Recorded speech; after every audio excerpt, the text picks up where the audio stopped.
I picked up this little TV Yellow Epiphone junior guitar with a bolt-on neck with a single humbucker about a year ago. It has sat in one of my guitar racks ever since. I think I paid like $100 for it because the electronics were not working, and at the time I thought that I'd mod it and give it to a friend who plays in bands locally. I love buying non-functioning guitars and bringing them back to working order. It's very satisfying. The other day I finally pulled it out of the rack and typed in the serial number to see what I could find out about it.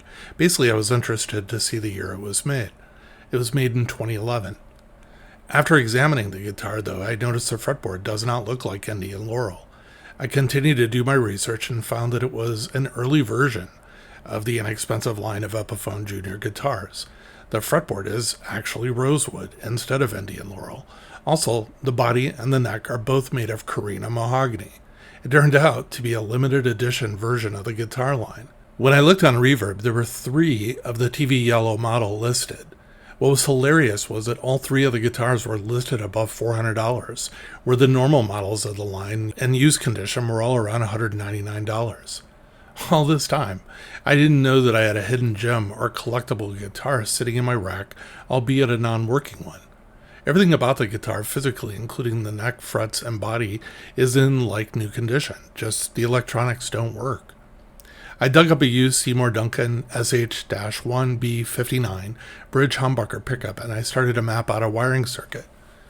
I've always been a little disappointed in single pickup humbucker guitars and the fact that most of them do not have any advanced wiring. Most guitars like this literally have a single pickup mode, which is just humbucker. I found a wiring diagram that has a single volume, single tone control, and a single humbucker. What was cool though is the circuit took advantage of a push-pull pot in the volume position that gave it an additional pickup mode of a split single coil using the south coil of the humbucker. I dug through my parts and finally found a push-pull pot and 500K that would fit in the control cavity of this guitar. The circuit is comprised of 2 each 500K pots with a .033 UF capacitor. I also found a set of Kluson 3x3 Plus series tuners. They're designed to be an exact drop-in replacement for the crappy large economy tuners that come on less expensive Epiphone and Squier guitars. I've installed these tuners on about a dozen guitars, and they're such an easy upgrade for only about $43. The link to them is in the video description. This has to be one of the most fun little guitars I've messed around with in a long while. I know a lot of the Gibson purists are going to be in the comments about it being crap and not being a set neck and a bolt-on guitar to make matters even worse. And I kind of laugh because 95% of my guitars have bolt-on necks. It's really hard for me to imagine looking at them with such disdain.